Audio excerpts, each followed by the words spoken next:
Azərbaycan iqtisadiyyatı dünya iqtisadiyyatına inteqrə edilmiş bir iqtisadiyyatdır və çox təəssüfləndirici bir məqam ondan ibarətdir ki, 2025-ci ilin birinci rübü geoiqtisadi fraqmentasiyaların, geostrateji fraqmentasiyaların pik dövründə olan və eyni zamanda qlobal iqtisadi qeyri-müəyyənlik indeksinin də tarixi pikini yaşadığı bir dövrdür.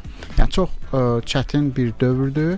Ancaq buna baxmayaraq Azərbaycan iqtisadiyyatı öz stabilliyini qoruyub saxlaya bilib.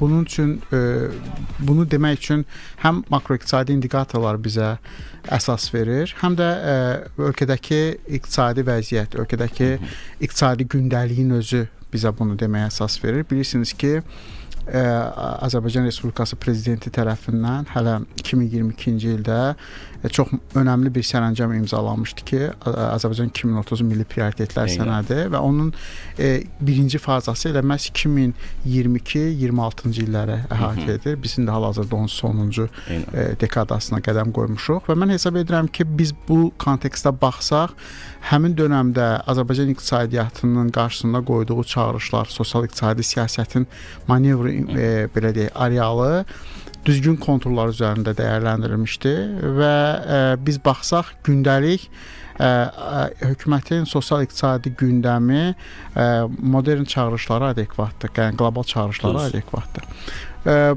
Digər tərəfdən iqtisadi indikatorlara baxsaq, inflyasiya tənzimlənən bir səviyyədədir. Bilirsiniz ki, valyuta məzənnəsi həssas nöqtəsində inflyasiyadır. Bəli, düzdür. İdxal inflyasiyasında müxtəlif əmtəə qruplarının üzrə qiymət artımları müşahidə edilsə də, amma bu bütövlükdə inflyasiyanın da özündə ehtiva etmir. Bilirsiniz ki, inflyasiya bəlli bir əmtəə və xidmətlər səbətindəki artımı özündə əks etdirir və bu periodik olaraq artımı özündə əks etdirir. Amma bütün hallarda belə deyək də, Mərkəzi Bank tərəfindən müəyyənləşdirilmiş, yəni hədəflənmiş inflyasiya hədəfi də tam olaraq deməkdə düzgün deyil, amma proqnozlaşdırılmış hədd səviyyəsindədir və bu bir il bundan öncəki qiymətlərlə müqayisədə daha stabilitə bir dönəmə keçib. Digər tərəfdən əsas makroiqtisadi indikatorlar kimi iqtisadi artım müşahidə olunur. Bəlli bir tempdə